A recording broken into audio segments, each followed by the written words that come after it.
Aujourd'hui, j'aborde une nouvelle série sur les mondes invisibles et de leurs effets sur l'humain, mais aussi comment l'humain demeure lié à ces mondes selon la puissance de son corps mental.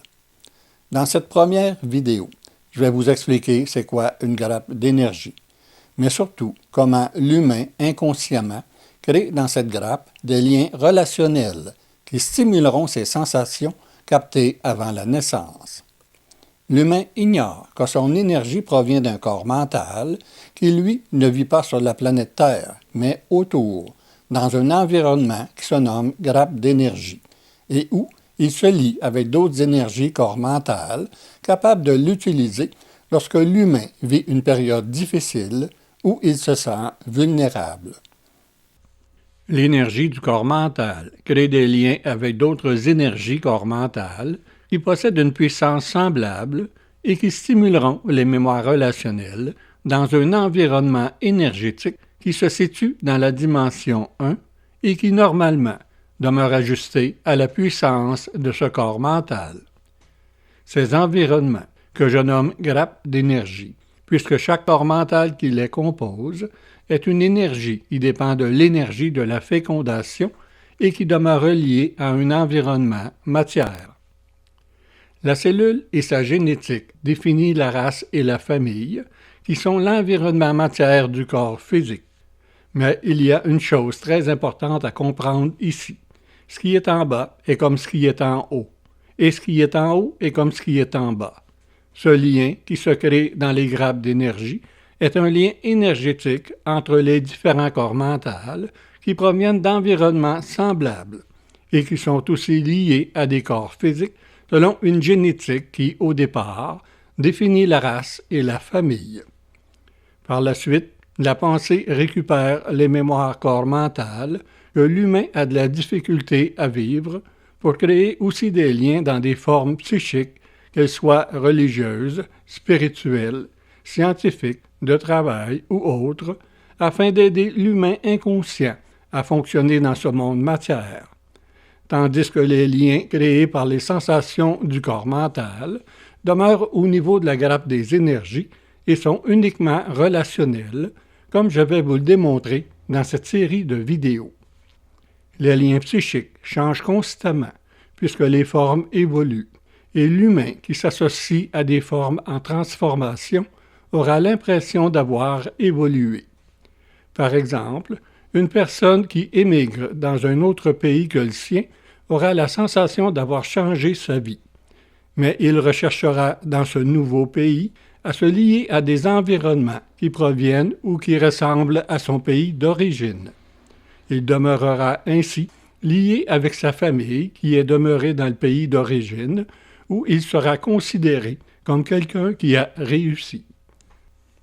Les liens dans les formes psychiques récupèrent les mémoires inconscientes qui se ressemblent afin d'aider l'humain à survivre dans la matière, mais aussi et surtout à lui procurer une certaine sécurité par un fonctionnement qui correspond aux mémoires avec lesquelles l'humain demeure lié à son environnement d'origine. Par exemple, j'ai déjà rencontré en consultation une jeune femme originaire d'un pays d'Afrique qui, par l'entremise d'Internet, avait rencontré et épousé un homme âgé afin de venir travailler au Québec. Dans son pays, c'était le sacrifice nécessaire pour pouvoir aider sa famille qui vivait dans la pauvreté. Sa vie matérielle dans les formes était devenue plus facile au Québec, mais sa vie relationnelle était difficile, puisqu'elle dépendait d'un homme qu'elle n'aimait pas afin de pouvoir monétairement aider sa famille. Elle travaillait afin d'envoyer cet argent à sa famille en Afrique, ce qui maintenait ce lien avec son environnement d'origine.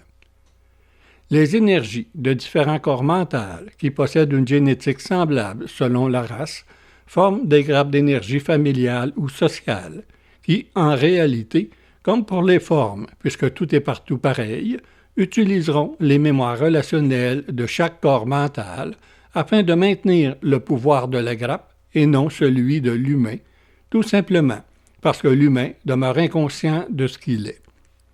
C'est ainsi que dans la matière, même si l'humain est séparé de son environnement d'origine, ce lien demeurent au niveau de l'énergie du corps mental dans les grappes d'énergie. Ces grappes de différents niveaux d'énergie, comme je vais vous le démontrer dans cette série de vidéos, tournent autour de la planète, puisque dans la série de vidéos sur le corps mental, je vous ai expliqué que chaque corps mental est une énergie qui se situe autour de la planète. Ceci démontre que dans la réalité, l'humain ne vit pas sur la planète, il vit autour en sécurité dans une grappe d'énergie semblable à ce qu'il est, tandis que le corps psychique le maintient dans des formes psychiques qui correspondent à ses mémoires. Le corps physique sert à l'action pour la manifestation des énergies du corps mental reliées à son environnement familial ou racial, ainsi que la manifestation des mémoires intérieures et relationnelles. C'est ainsi qu'autour de la planète, chaque corps mental, de par son lien avec un corps physique et sa génétique, s'associe, selon sa puissance, à une grappe d'énergie qui convient à sa vulnérabilité, puisque ces liens énergétiques sécurisent la parcelle d'énergie consciente contenue à l'intérieur de chaque corps mental. Cette sécurité n'est pas une sécurité matérielle, mais plutôt un besoin de se sentir semblable pour ne pas se sentir seul dans sa vulnérabilité qui provient de l'énergie consciente et que le psychique récupère comme l'union fait la force. Dans la vidéo sur le corps mental, je vous ai montré que chaque corps mental est différent dans son énergie et sa puissance. Il se forme alors plusieurs grappes d'énergie où se rassembleront des énergies qui se ressemblent de par leur environnement, mais qui surtout ne possèdent pas une trop grande différence dans leur puissance. Ces grappes d'énergie qui se forment selon les énergies des corps mentaux qui la composent se divisent en groupes et en sous-groupes.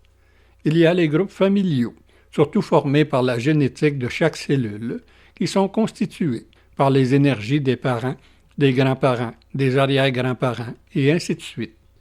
Ces groupes familiaux se trouvent aussi à l'intérieur de groupes formés par des corps mentaux un peu plus puissants qui se lieront dans un environnement plus grand, telle une ville, une région ou une province, où elles domineront les grappes familiales en imposant à ces grappes plus faibles une façon de fonctionner dans cet environnement. Ces grappes demeurent aussi liées et dépendantes d'énergies corps mentales encore plus puissantes qui formeront une grappe encore plus grande, celle d'un pays où se situe cet environnement. Ces énergies définiront des lois pour la grappe plus petite comme les villes ou régions, mais toujours en fonction de la puissance des corps mentaux qui les composent. Ainsi, les religions et les lois seront adaptées aux énergies et aux mémoires des corps mentaux qui constituent les grappes plus faibles. Dans les environnements ou pays arabes, la religion musulmane prime, tandis que pour d'autres pays, ce sera la religion catholique, bouddhiste et ainsi de suite, selon les énergies de chaque grappe. Toutes ces grappes sont aussi reliées dans une seule et unique grappe, composée de corps mentaux très puissants, mais toujours inconscients, qui dominent les environnements de la planète entière. C'est ainsi que des énergies corps mentales très puissantes se serviront des formes émotives comme les religions ou des formes rationnelles comme les lois pour dominer les humains des grappes plus petites ou plus faibles.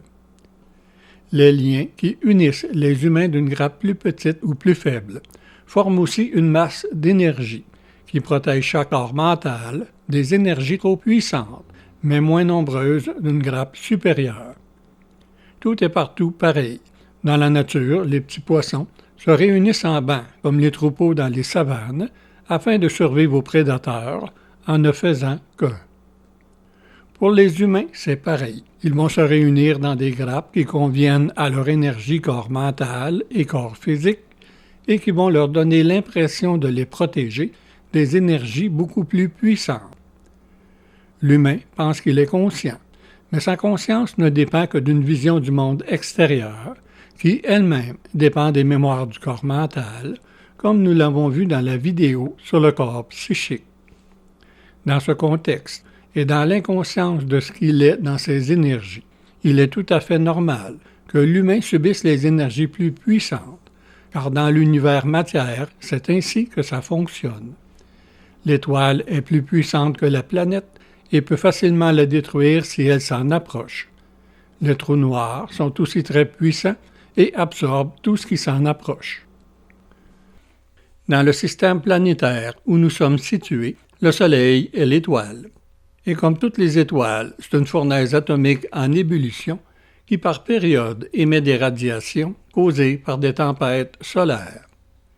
La puissance énergétique du Soleil étant beaucoup plus grande que celle de la planète, ses projections pourraient détruire la planète si elle ne possédait pas un champ magnétique capable de la protéger.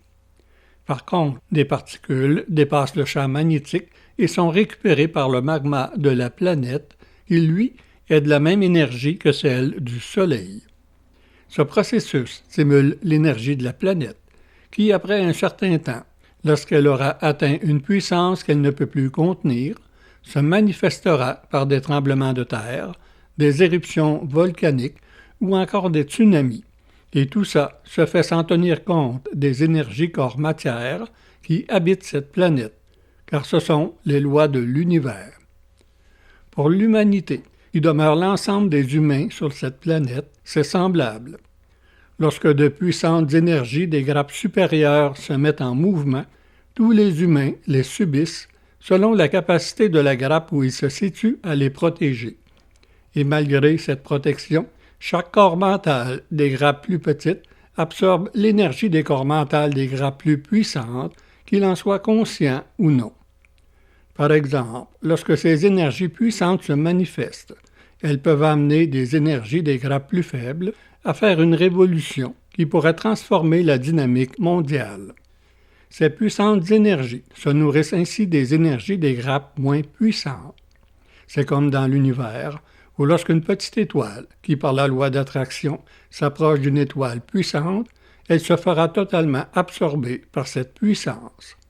C'est ce fonctionnement des grappes d'énergie que je vais vous expliquer dans cette série de vidéos où je vais vous démontrer les liens des corps mentales dans les grappes d'énergie semblables, mais aussi entre les différentes grappes d'énergie et comment ces liens continuent, même après la mort du corps physique.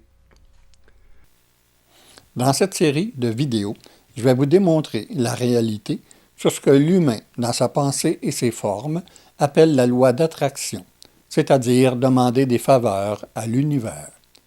Vous comprendrez que cette façon de faire rend l'humain disponible à une énergie corps mentale qui provient d'une grappe d'énergie plus puissante capable de combler ses besoins, puisque les liens que l'humain peut créer dans diverses grappes d'énergie peuvent aussi se manifester dans la matière.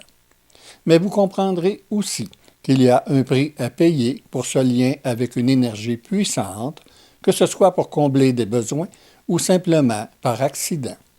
Ce sont ces liens que l'humain peut créer dans la grappe d'énergie de son environnement, ainsi que dans les diverses grappes d'énergie que je vais vous expliquer dans la prochaine vidéo. Je vous donne rendez-vous la semaine prochaine pour la suite de cette série de vidéos sur les grappes d'énergie.